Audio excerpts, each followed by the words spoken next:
Tonight, a Saskatoon judge acquits Andrew Rosenfeldt of killing his girlfriend, Nykera Brown. Regina's fire department says a faulty boiler was to blame for a deadly carbon monoxide leak. David must have taken it, along with my last molecule of hope. And remembering the life of legendary Canadian actor Catherine O'Hara. This is CBC Saskatchewan News.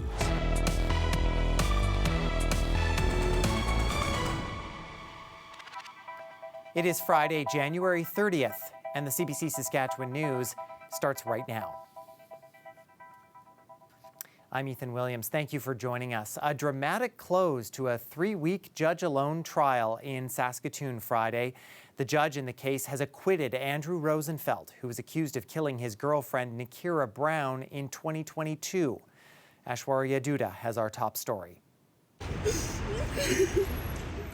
Grief spilled out onto the steps of the courthouse after a judge acquitted Andrew Rosenfeldt of killing his girlfriend Nykera Brown.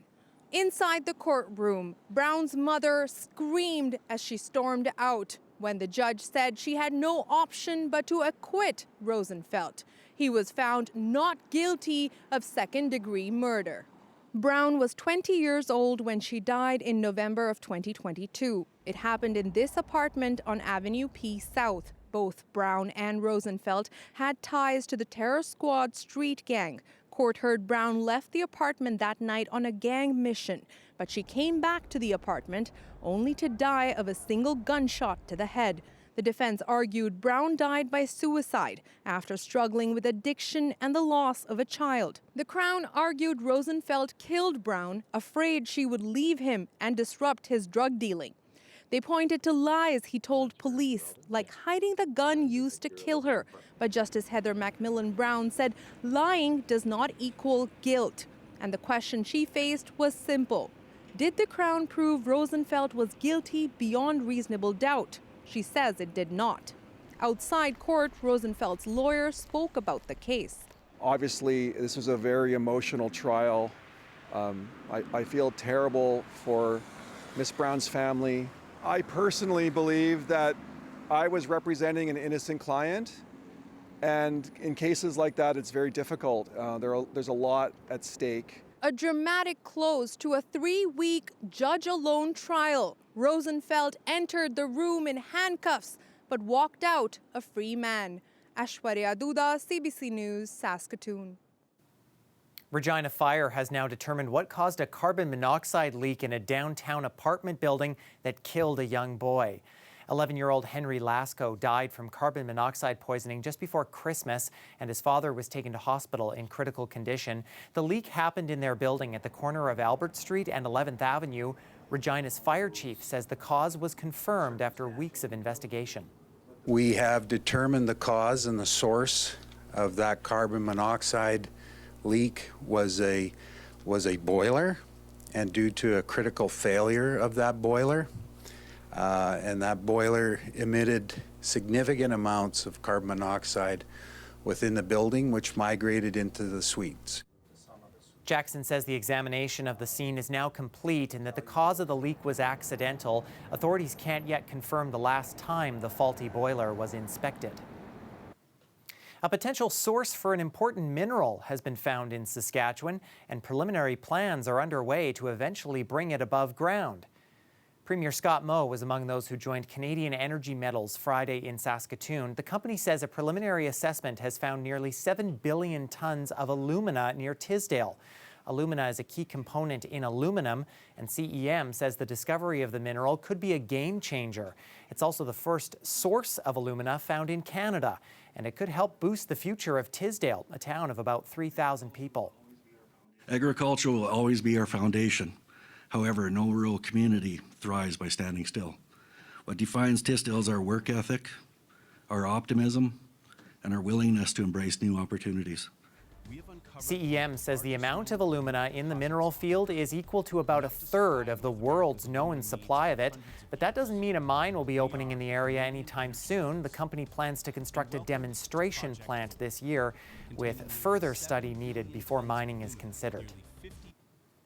The Saskatchewan government and Sask Power have promised to begin researching ways to create a large nuclear reactor in the province, but there are still many unknowns. And as Helena Mahalik reports, experts are divided on the impact it could have. Sask Power says a large nuclear reactor could be in Saskatchewan's distant future, and it's still committed to creating small, modular reactors alongside it. But with those costing between $3 and $5 billion per unit, experts say a single, bigger reactor makes more financial sense. And typically at the larger scale, they're a bit more economical, so trying to make sure that we keep rates down and affordable for the people of Saskatchewan. If everything goes as planned, Saskatchewan would be the first in Canada, behind Ontario, to use nuclear energy. The East Central Province plans to have a small modular reactor by 2030. Experts say this can set us apart from other countries, but there needs to be federal support. It creates an international market or reinforces an international market and opportunity for Canada.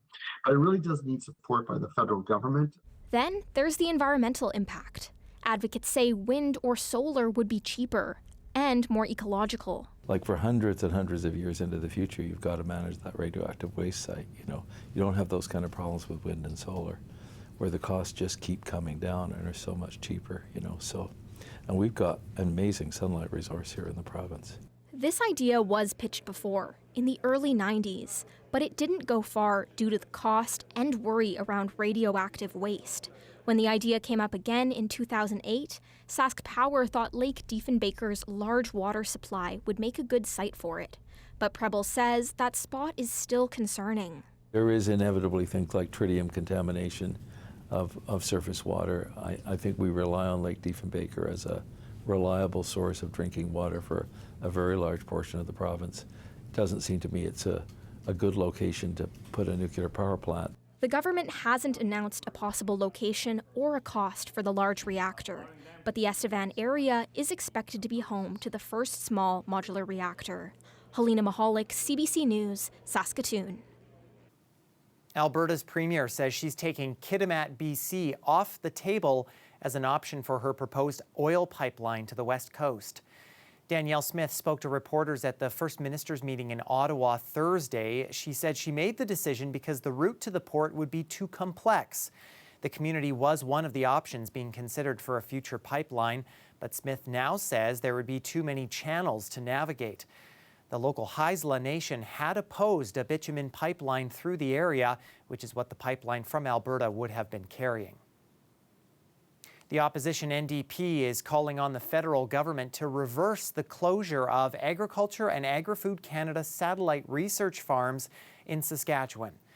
AAFC currently operates 2 farms in the province, one near Indian Head and the other near Scott. They're among several other agricultural research facilities across the country that are being closed as a result of cutbacks in the federal public service. The farm at Indian Head has operated since 1887, and the NDP worries about the impact its closure will have on jobs. They need to reverse course and recognize the harm that would be caused as a result of their cuts on this front. Saskatchewan producers are leaders. Saskatchewan agriculture as a sector is world leading. We as a province can be an economic engine within this country, but we need to invest in agriculture and our world-class producers, not cut the kind of investments and research that will allow us to realize our potential. Witherspoon says he has also met with some producers who are concerned about the closures. The impact of Donald Trump's trade war against Canada has become real for hundreds of Ontario auto workers. They came off their final shifts at 6:30 Friday morning. About 500 General Motors employees in Oshawa have been laid off. The union says it shows that GM made a clear decision to cave to President Donald Trump rather than stand up for its Canadian workforce. GM has shifted some production to a plant in Indiana. Another 500 people working in the Canadian supply chain are also losing their jobs. And another big Canadian employer is being targeted by Trump. He is now taking aim at Canada's airline industry. Trump is threatening to slap a new tariff on Canadian-made aircraft. That threat singles out Quebec-based Bombardier. It came out of the blue Thursday night. posted on social media just before Trump walked the red carpet at the premiere of his wife's documentary. The tariff would be a hard hit for a sector that relies on sales to U.S. airlines, businesses, and private individuals. But Trump is going further, threatening to decertify all Bombardier and Canadian-made aircraft that fly in the U.S. He is also taking another swipe at Canada over its trade deal with Beijing. Well, not too bad of a day to hit the outdoor rinks in many places across the province. And if you're considering lacing up your skates this weekend, well, be warned, you may have to shovel some snow off the ice beforehand. And in the coming week, that ice may start to melt as well. Weather specialist Riley Lachuk has all the details in our weekend forecast after the break.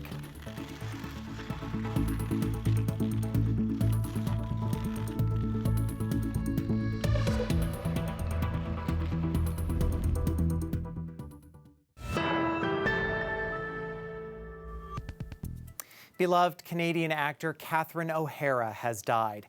The Emmy Award-winning comedian was 71.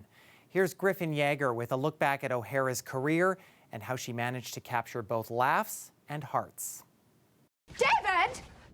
Kevin! From the laughs to the love, Catherine O'Hara, the star known to so many as a national treasure, has died. Born and raised in Toronto, O'Hara began her career at Toronto's Second City Theatre. Here's what the iconic improv joint had to say about the star. Catherine O'Hara was a trailblazer and an iconic talent, so it's impossible to get into comedy in Canada and not feel that influence. Later on, she helped create SCTV alongside fellow alumni, including Eugene Levy. From her work as Kevin McAllister's mother in Home Alone, that movie you turn on every holiday season, to her hilarious, quick-witted character Moira Rose on Schitt's Creek. David must have taken it, along with my last molecule of hope. Beetlejuice, and more recent work alongside Pedro Pascal in The Last of Us and Seth Rogen in The Studio. O'Hara's career spanned decades, and her work connected with generations of fans. Her trophy shelf full, she received numerous Emmy nominations, 2 Screen Actors Guild Awards, and a Golden Globe. Here's O'Hara herself on the love for the craft and her humanity behind it. People are hilarious, whether we mean to be or not. Everyone is a character. And the best thing is, the healthiest kind of humor is if you can laugh at yourself, if you have a sense of humor about yourself. And we're all ridiculous and lovely, beautiful, hilarious people. And so there's just a never-ending wealth of characters in the world. Tributes are pouring in from co-stars and fans. Actor Pedro Pascal writing to Instagram, "Genius to be near you. This lucky world that had you will keep you always." And Macaulay Culkin writes, "I thought we had time. I heard you, but I had so much more to say. I'll see you later." Leaving behind her husband and 2 kids, the star was 71. Griffin Yeager, CBC News, Toronto. Journalist Don Lemon and 3 other people have been charged with federal civil rights crimes. They were arrested in connection with a protest at a Minnesota church earlier this month. Protesters interrupted a service at the church where an immigration and customs enforcement official serves as a pastor. Lemon said he was there in his capacity as a journalist. A judge had rejected an earlier attempt to bring charges, but Justice Department officials vowed to continue the case.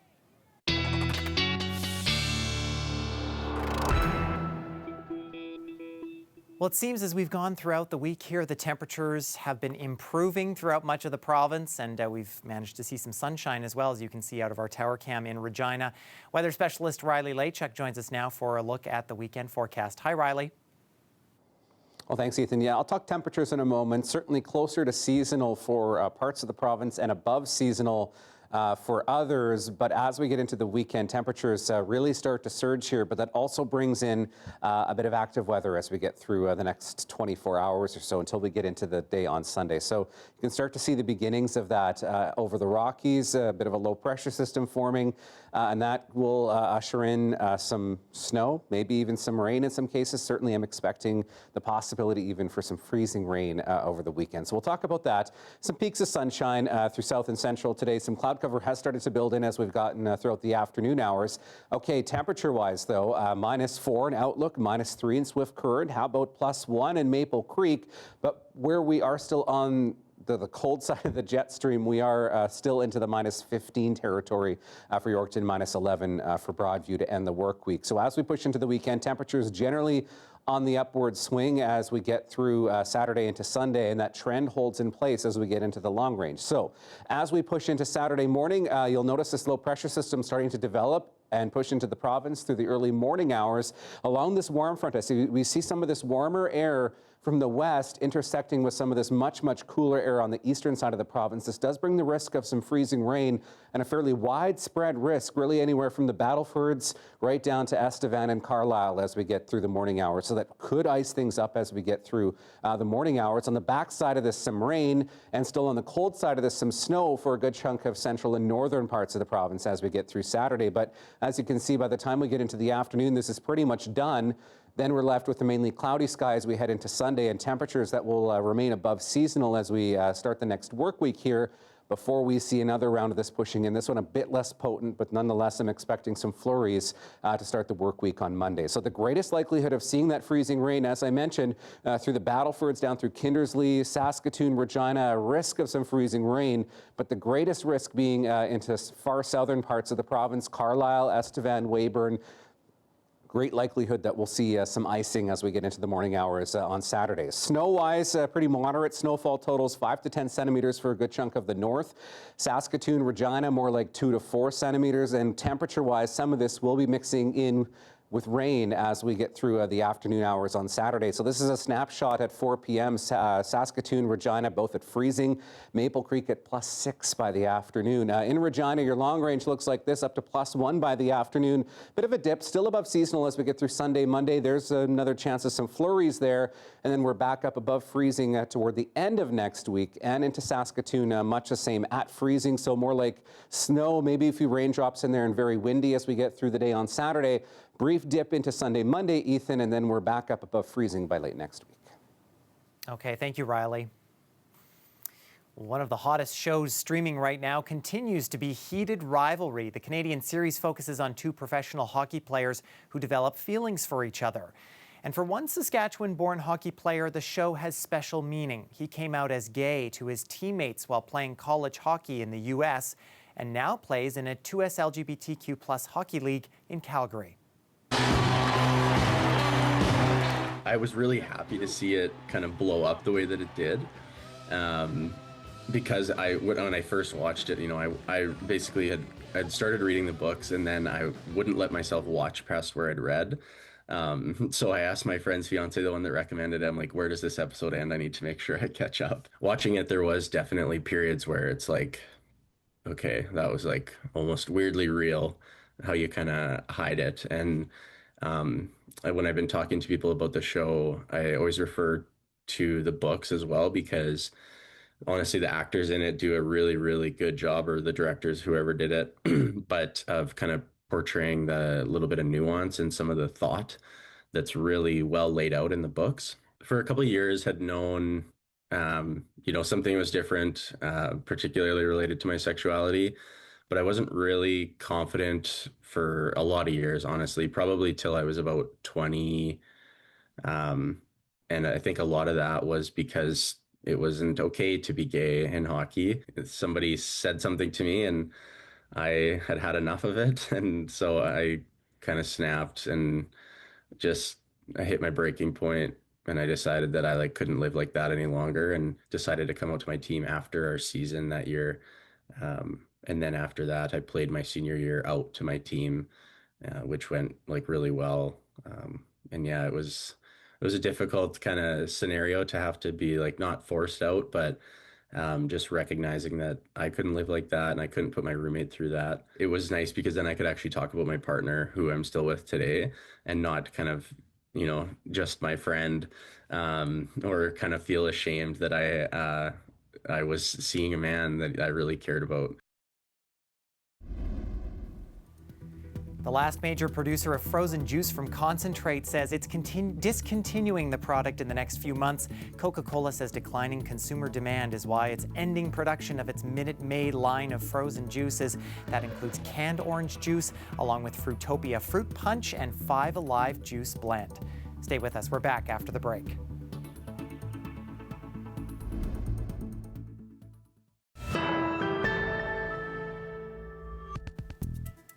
Welcome back. CFL free agency kicks off February 10th, and the defending Grey Cup champion Saskatchewan Roughriders have been very busy. General Manager Jeremy O'Day has been able to re-sign several key players. Among those returning are quarterback Trevor Harris, as well as receivers Samuel Emelis and Keyshawn Johnson. O'Day also spoke about the status of some unsigned players. O'Day says discussions with running back A.J. Ouellette have been going in the right direction, while discussions with defensive players like C.J. Revis, A.J. Allen, and Malik Carney are more quiet. Another player whose future is still up in the air, receiver Mario Alford. Still evaluating it. Probably goes into the window for sure. And, we'll see. Obviously, Mario's been a great player for us.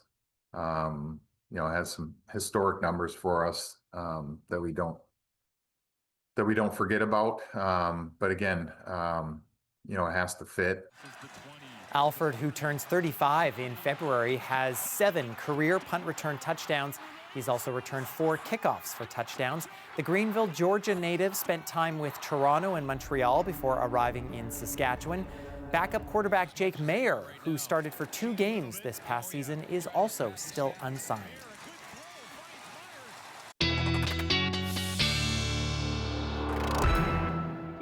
All right, let's have a look at your forecast as we head into the weekend here. So overnight into Saturday, fairly widespread risk of some freezing rain all the way from North Battleford, Kindersley, right down to Weyburn and Estevan. And with this, some significant wind starts to push into the province of the overnight hours as well, looking at gusts by the morning up to 60 through places like Regina, Moose Jaw, Swift Current, more like up to 30, gusting 50 into Regina and the Battlefords into the early morning hours. Northern parts of the province looking at snow as we head through the night. -8 in Buffalo Narrows, Cree Lake -9 through the overnight hours, and we'll get that snow pushing in as we get through the daytime on Saturday. A pretty general 5 to 10 centimeters for much of northern Saskatchewan. However, in the far north, as a cold front pushes southward, we will start to get into some clearing by late afternoon. In the south, again, there's that risk of freezing rain as we head through the early morning hours. Some snow follows in behind that, and then Ethan, we're looking at temperatures surging into southwestern parts of the province as we get through the day. Okay, lots to watch for. Thank you, Riley. And that is our news for this Friday. For more news anytime, you can head to cbc.ca/Sask or subscribe to the CBC Saskatchewan YouTube channel. You can also download the CBC News app on your smartphone or tablet. Thanks so much for watching. Have a great weekend.